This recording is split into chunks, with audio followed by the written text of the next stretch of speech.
안녕하세요. 이서혜입니다. 제가 이렇게 오피스에서 이번 주가 파이널 웨ek이라서 이제 오피스에서 찍는 거는 이번 주가 마지막일 것 같아요. 그래서 이번 주 파이널인데 이것저것 정신이 없고 할 게 많은데 또 한다면 또 다 하니까 또 하겠죠. 또 그래서 오늘은 예전부터 많이 생각을 했던 건데 뭐 제가 부모님들을 상담을 하고 또 연구를 하면서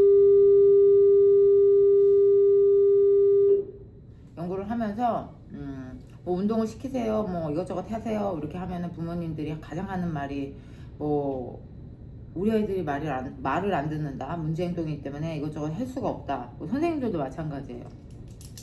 그래서 여러 가지 있는데 그래도 저 같은 경우는 그래도 애들은 제 말을 많이 듣는 편인데도 말을 안 듣는 애들이 있죠. 안 하는 애들이 있는데 그래도 제가 여러 가지를 좀 접근법 하는 거를 많이 한 것 중에서 그래도 오늘은 이거 하면 그래도 좀 정확하게 듣는다라는 걸 조금 한번 서머라이즈 해봤어요. 왜 이게 중요한 게 뭐냐면은 지금 자폐 아이들 뭐 우리 아이들의 문제 행동을 어떻게 뭐 컨트롤하고 매니지먼트하고 하는 게 뭐 연구에서도 그렇고 선생님들도 그렇고 가장 힘든 토픽이거든요. 왜냐면 중요하니까. 그래서 뭐 여러 가지 연구법이 있고 또 리서치가 있는데 사실상으로 애들마다 다 또 다르기 때문에 그걸 어떻게 또 해야 되는지 뭐 이게 좋다고 이거 하나가 뭐 애들한테 다 먹히는 건 아니거든요. 그래서 애들을 알고 또 그래야 되는데 또 어려워요. 그래서 이거는 조금 한번 팁 같은 건데 그래서 제가 한번 서머라이즈를 해봤어요. 첫 번째는 이게 제가 왜 서머라이즈를 할 때 내 경험도 중요하지만 제가 부모님들을 보고 또 이런 부분은 좀 고쳐야겠다 그러면 말을 더 잘 들을 텐데 해서 좀 서머라이즈 해봤습니다. 그래서 오늘 주제는 우리 아이가 내 말을 안 들을 때 예를 들면 뭐 체육 운동을 시킬 때 부모님이 해볼 수 있는 방법을 좀 한번 서머라이즈를 해봤어요. 첫 번째는 내가 아이한테 원하는 행동을 좀 정확하게 말하세요. 다시 한번 리핏 하겠습니다. 내가 원하는 행동을 아이한테 정확하게 말했으면 좋겠습니다.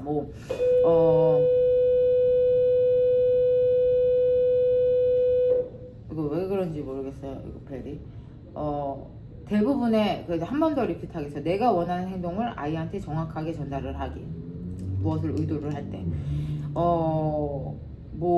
이거는 부모님들이 많이 하는 건데 길게 장황하게 뭐 왜 그래 어떻게 이거 하라 그랬는데 어떻게 하라지 이거 해 이렇게 해서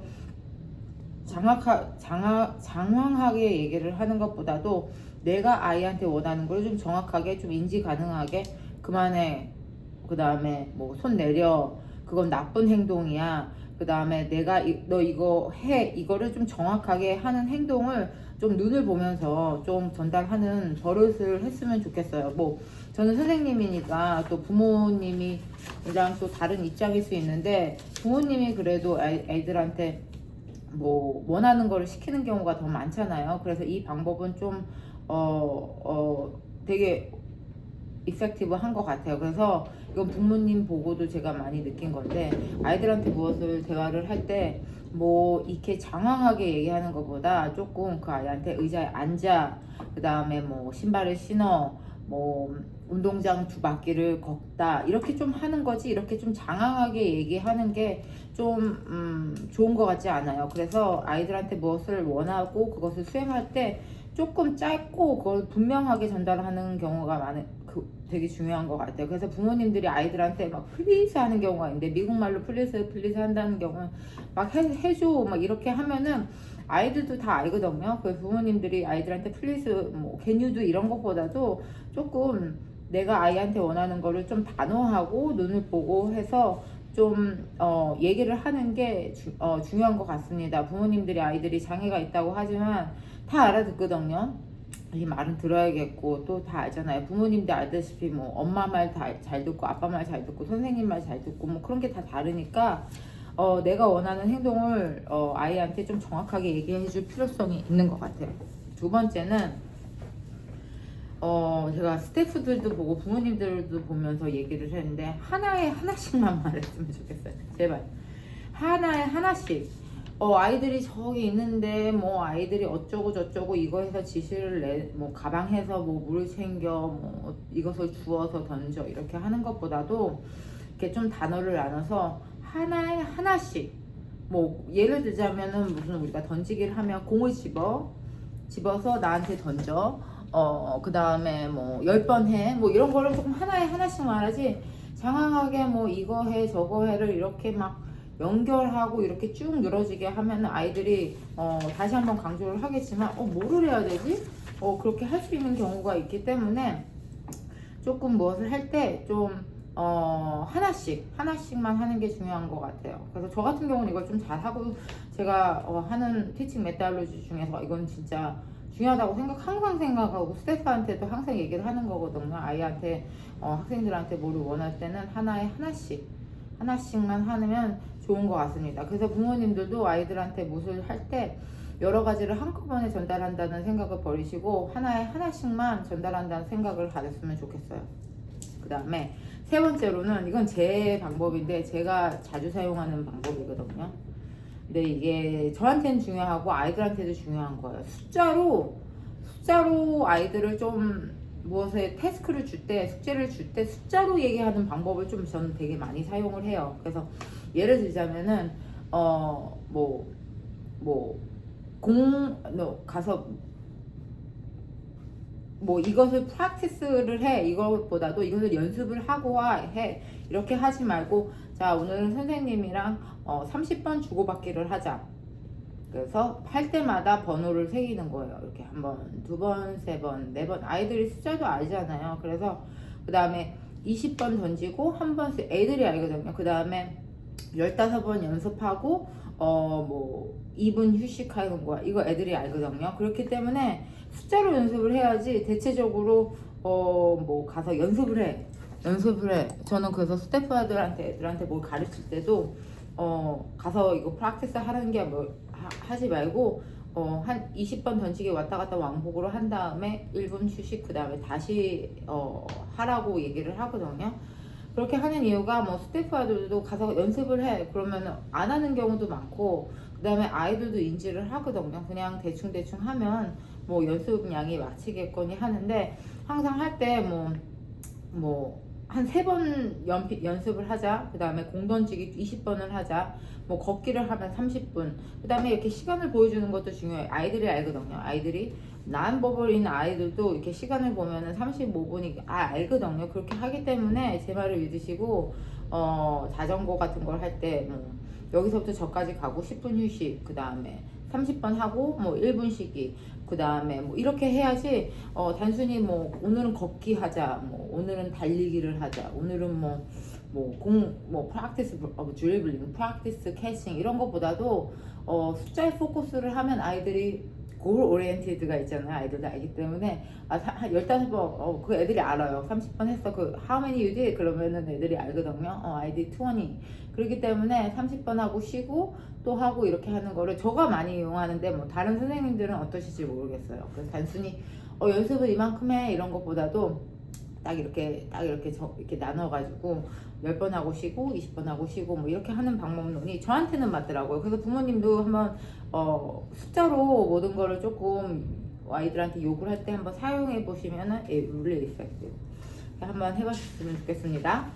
그 다음에 저도 이거지 네 번째로는 지시한 뒤 잠깐 기다리는 게 중요한 것 같아요. 이건 저도 연습을 하는 것 같아요. 마음속으로 1, 2, 3, 5 waiting for the reaction이 중요한 것 같아요. 그래서 뭐 이렇게 바로 던져 근데 안 던져 그리고 또 다른 요구를 하면 아이들이 당황할 수가 있어. 뭐 해야 되지? 근데 아이들이 it doesn't matter level of disability고 level of support 간에 이거를 이렇게 하고 잠깐을 기다려 보세요. 이게 뭐 5초든 10초든 근데 정 안 되는 애는 20초까지도 기다리는 방법을 그 다음으로 트랜지션을 해야 되는 거지.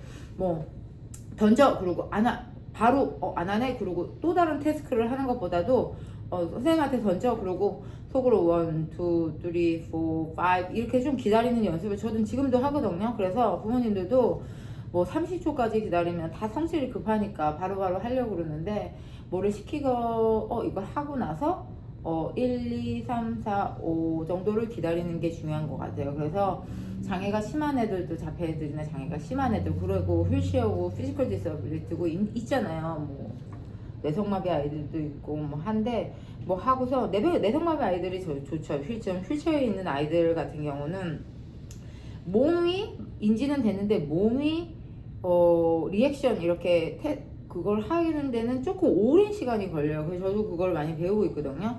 그래서 이미 안됐을 때 한다고 말은 했거든요. 그래서 뭐 덤벨 같은 경우는 뭐 2파운드, 3파운드 이렇게 올려. 그런데 한참 동안 걸리는 경우가 있어요. 그래서 지시를 내리고 한참 동안 1, 2, 3, 4, 5 이렇게 좀 세서 아이들의 리액션을 보고 하는 게 좋지, 바로 이 아이는 안 된다 이거에 딱 단정을 하고 이 아이는 안 됩니다 하는 걸 하지 않았으면 좋겠어요. 이때쯤에 자폐가 있든 피지컬 디서빌리티가 있든 여러 장애가 있든 뭐 잠깐 하고 1, 2, 3 이거 하는 방법이 되게 좋으니까 부모님들이나 선생님들도 뭐 아이들한테 이렇게 지시를 하고 잠깐 좀 기다리면 좋겠어요. 그래서 바로 다음 액티비티를 트랜지션 넘어가는 걸 떠나서 지시를 낸 다음에 잠깐 1, 2, 3를 기다렸으면 좋겠습니다. 이거 진짜 중요한 거니까 잘 새겨듣기 바랍니다. 다섯 번째로는 좋은 행동은 바로바로 칭찬을 하기. 제가 다음에는 칭찬을 어떻게 하는 방법을 조금 한번 찍어볼까 생각을 하는데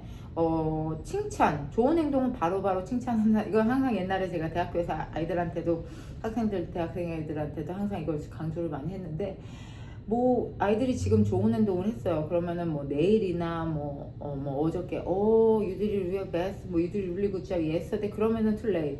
그거는 말이 안 되는 거잖아요. 그래서 아이들이 좋은 행동을 했으면 그 순간에 칭찬을 해야 되지.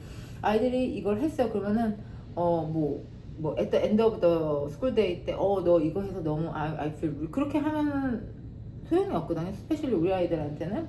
그래서 무엇이 좋은 행동을 하거나 그 태스크를 했을 때 바로바로 칭찬하는 연습을 해줬으면 좋겠어요. 그리고 한국 부모님 때가 한국 사람이니까 한국 컬처를 얘기를 많이 하는데 칭찬에 인색한 문화가 한국 문화죠. 이렇게 칭찬을 바로 안 해. 우리 부모님들도 칭찬을 별로 안 해주셨던 것 같아요. 미국에서는 칭찬을 참 많이 하는데 오마이갓 하면서 칭찬을 많이 하는데 한국 문화는 칭찬을 참 안 해요. 그래서 좀 부모님들도 아이들이 조금이라도 좋은 행동을 하면 바로바로 칭찬을 하는 연습을 해줬으면 좋겠습니다. 왜냐면 칭찬을 하면은 그 아이들의 좋은 행동은 더 나타나기 때문에, 이건 또 연구학적으로 얘기를 드리지만 계속 올라가기 때문에 칭찬을 하는 걸 추천을 드립니다.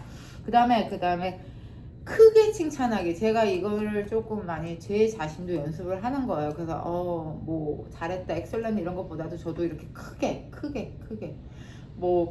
너무 안 되는 애들이 가끔 한다 그러면 크게 칭찬하는 방법을 아이들 눈을 보면서 저도 연습을 하는 거기 때문에 정말 워킹 하거든요. 그래서 아이들이 조금이라도 좋은 행동을 하고 부모님들이 원하거나 시키는 거를 했을 때 좀 크게 좀 칭찬을 바로바로 하는 게 좋았어요. 그러니까 뭐 밤에도 엄마 말 들어서 뭐 좋았어 오늘 그럴 것보다도 뭐 기다려줘서 뭐 한참 있때 좋아요 이런 것보다도 바로바로 그 다음에 칭찬을 할 때 무엇을 잘해서 엄마가 너한테 칭찬을 했는지를 좀 스페시픽하게 좀 나열하는 게 좋은 것 같아요. 너가 이것을 연습해서 되게 좋았어. 그 다음에 엄마 말 안 듣고 컴퓨터를 꺼서 좋았어. 이렇게 또 스페시픽 하잖아요. 뭐 너 오늘 안 했어 이런 것보다 추상적으로 오늘 엄마 말 잘 들었어 이런 것보다 엄마가 수영장에서 뭐 인스트럭터 말을 잘 들어서 엄마 좋았어 이런 걸 좀 바로바로 칭찬하고 스페시픽하게 좀 크게 하는 연습을 해줬으면 좋겠습니다. 저 역시도 교육자로서 바로바로 노력을 하는 부분이에요. 그 다음에 여섯 번째, 보상을 좀 적절하게 사용하게 했으면 좋겠습니다. 보상이라 하면은 좀 부모님들이 뭐 아이들이 원하는 걸 다 주면 안 되죠. 아이들이 원하는 걸 다 주면 안 돼요. 그러면은 부모님 말 평생 안 듣거든요. 내가 원하는 걸 부모님들이 언제나 anytime, anyday 주면은 아이들은 부모님의 말을 평생 안 들어요. 그래서 그 보상을 좀 적절하게 이용하고 이런 상황에서는 내가 엄마 말을 들어야 되고 또 내가 엄마 말을 들어주는 이 상황에서 이런 적절한 보상이 온다는 걸 아이들도 인식을 하기 때문에 뭐 아이들이 원하는 걸 다 해주는 부모님들이 있는데 그건 좋은 방법이 아니야. 아이들이 원하는 걸 다 해준다? 그러면 아이들을 망치는 방법이라고 저는 생각하는 것 같아요. 그리고 아이들이 스페셜리 이렇게 잘하는 제가 항상 뭐 엘레멘터리 프리스쿨 아이들 부모님들을 항상 강조를 하거든요. 그 시절 중요하다. 많이 잡히거든요. 이게 중학교, 고등학교 가면은 그 비헤이비어를 잡기도 힘들고 더 어려울 수가 있어. 우리 엄마는 그냥 내가 원하는 걸 다 준다. 이러면은 안 되거든요. 그리고 가장 강조 제가 정말 싫어하는 게 먹을 것으로 보상을 하는 부모님들이 되게 많아요. 뭐 이렇게 잘 행동을 하면 아이들이 중요하죠. 먹을 것이 중요하고 그것이 가장 빨리 먹히는 방법인데 좀 그런 것보다도 조금 다른 방법을 한번 연구해 보셨으면 좋겠어요. 한번 찾아보세요. 아이들이 먹는 거 이외에 좀 다른 방법으로 보상법을 할 수 있는 경우가 무엇이 있을까? 그리고 보상을 좀 적절하게 이용하면은 되게 아이들이 그것을 좋은 행동을 엄마 말을 잘 듣고 따라 할 거예요. 그래서 단순히 다시 한번 강조하겠지만 보상은 아이들이 원하는 것을 아무 때나 주면은 안 돼요. 그래서 스페셜리 우리 아이들은 부모님들이 문제 행동을 컨트롤할 수 없기 때문에 그게 감당이 안 되거나 아이들이 하는 거를 또 다 해주는 경우가 있어요. 그러면은 계속 그 상황은 더 나빠지기 때문에 또 좋은 행동을 하면은 그 보상을 적절하게 사용하는 경우 좋아요. 예를 들면 아이들이 뭐 컴퓨터 앉아서 게임을 한다는 걸 좋아를 하면은 오케이 이 텍스트를 이만큼 하면은 뭐 컴퓨터 30분을 보상으로 사용한다는 것도 적절한 방법인 것 같고, 그 다음에 뭐 이 숙제를 끝내놓으면은 나가서 뭐 한 1시간 정도 논다는 거를 보상한다는 거 좋은 것 같습니다. 그래서 보상이란 거는 부모님들이 아이들이 힘드니까 이해는 해요. 저는 아이들 부모님들 연구도 하고 또 오랜 생활 같이 생활을 하고 대화도 많이 한 상황에서 우리 아이들 안 되기 때문에 원하는 걸 다 해준다.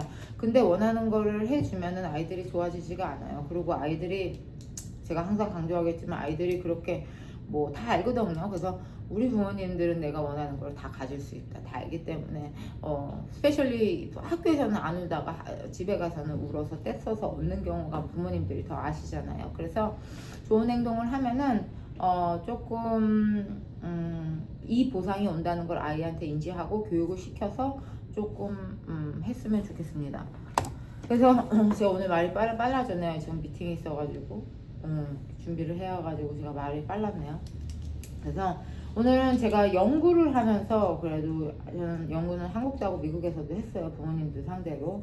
근데 연구를 하면서 운동을 시킬 때 그 다음에 무슨 프로그램을 시킬 때 가장 힘든 게 문제 행동이었어요. 내 말을 안 들어요. 그래서 내 말을 안 들어서 안 된다라고 얘기를 하는데, 그러면은 우리 같은 경우는 솔루션을 찾아봐야 되죠. 부모님이 안 된다고 그렇게 방치를 하면 안 되잖아요. 교사도 그렇고 뭐 부모도 그렇고. 근데 교직에 있으면은 아이들한테 부모님들처럼 막 하는 게 조금 제약이 있어요. 그렇기 때문에 오늘 같은 팁은 좀 부모님들 상대로 좀 어떻게 하면 좀 아이들이 내 말을 들을까에 대해서 한번 서머라이즈를 해봤습니다. 정말 이펙티브 하기 때문에 써보면 좋을 것 같아요. 첫 번째, 내가 원하는 행동을 정확하게 말하고, 그러니까 부모님이 아이한테 원하는 행동을 좀 정확하게 말하세요. 장황하게 말고 쓸데없이 말 많이 할 필요가 없어요. 그 다음에 무엇을 시킬 때는, 그 다음에 두 번째로는 하나씩만 말하기. 이거는 뭐 저는 뭐 스태프들도 그렇고 부모님들도 많으니까 뭐 우리 엄마 어쩌고 저쩌고 뭐 이래서 하는 것보다도 딱 하나에 하나. 그럼 우리 아이들이 장애가 있잖아요. 그리고 인지를 하고 프로세싱을 하고 다시 리스폰스를 하는데 오랜 시간이 걸리기 때문에 하나씩만 말하는 연습을 하는 게 중요한 것 같습니다. 그 다음에 세 번째로는 이것도 진짜 제가 잘 써먹는 거예요. 숫자를 이용하기. 숫자를 목표로 알려주고 아이들한테 2분 하면 1분 휴식, 그 다음에 공 던지기 20번 1분 휴식, 이런 5분 하면 이런 거 해서 아이들한테도 숫자와 시간을 좀 인지를 해서 태스크를 하면은 아이들이 정말로 좋아져요. 그 다음에 네 번째로는 지시한 뒤 잠깐 기다리기. 뭘 원하는 거를 아이들한테 해줬을 때 조금 속으로 1, 2, 3, 4, 5, 그 다음에 운동을 시켜도 1, 2, 3, 4, 5, 그 다음에 아이들한테. 저도 성격이 상당히 급한 사람이라서 좀 이런 걸 많이 연습을 하는데 부모님들도 이렇게 지시를 내리고 1, 2, 3, 4 마음속으로 안 되는구나 하고 절대 단정을 지으면 안 돼요. 그래서 1, 2, 3, 4, 5 기다릴 수 있는 그 be patient 하는 게 좋습니다. 그 다음에 다섯 번째, 한국 부모님들 especially Korean parents, 좋은 행동은 바로바로 크게 직접 스페시픽하게 칭찬을 하게 해주세요. 그래서 계속 강조를 하기 때문에 제가 한국 문화를 알기 때문에 우리 아이들은 안 된다, 어렵다라고 하는 거가 부모님의 잘못은 아니죠. 우리 문화적인 특성인데 조금 좋은 행동을 하면 바로바로 칭찬해주는 연습을 했으면 좋겠습니다. 그 다음에 6번째는 보상을 적절하게 사용하기. 아무 때나 아무거나 아이들이 원하는 걸 다 주면은 안 됩니다. 먹을 거, 스페셜리 먹을 것을 이용해서 아무 때나 아이들이 원하는 것을 주면은 안 됩니다. 아이들이 몸이 커지고 또 그러면은 부모님들이 더 힘들기 때문에 힘도 세지고, 그 다음에 먹을 것을 사용하는 것보다도 또 다른 것을 좀 찾아서 보상을 조금 좀 스마트하게 이용했으면 좋겠습니다. 그래서 아이들이 어려운 거 알죠. 부모님 심정을 어려운 거 다 알죠. 제가 봤기 때문에 저도 현장에서 오랜 시간 있으면서 정말 힘든 아이들도 있고, 하지만 포기하면 안 되잖아요. 항상 선생님도 그렇고 부모님들도 얘기를 하는데 포기하지 않으셨으면 좋겠습니다. 지금 뭐 포기하면은 아이들은 더 안 좋기 때문에 부모님들이 조금 다른 사람한테 의존을 하는 게 뭐, 선생님이 다 알아서 해주겠지, 인스트럭터가 다 알아주시겠지 해줘. 하지만 부모님들이 더 큰 리스폰시빌리티가 있어요. 그리고 부모님들이 하면 애들이 좋아지거든요. 그렇기 때문에 부모님들이 포기를 하지 마시고, 오늘 제가 얘기한 거를 조금 적절하게 좀 사용해 주시면 좀 좋은 결과가 날 거예요. 티육을 가르칠 때도 그렇고 아마 다른 프로그램을 할 때도 했으면 좋겠습니다. 그러니까 오늘 정보가 조금 유익했으면 좋겠고, 한국 부모님들이나 미국에 있는 부모님들이나 아이들 때문에 힘든 거 알고 여름이라 더 힘든 거 알죠. 하지만 좀 포기하지 않고 좀 여러 가지 시도해 보시는 여름 되시면 감사하겠습니다.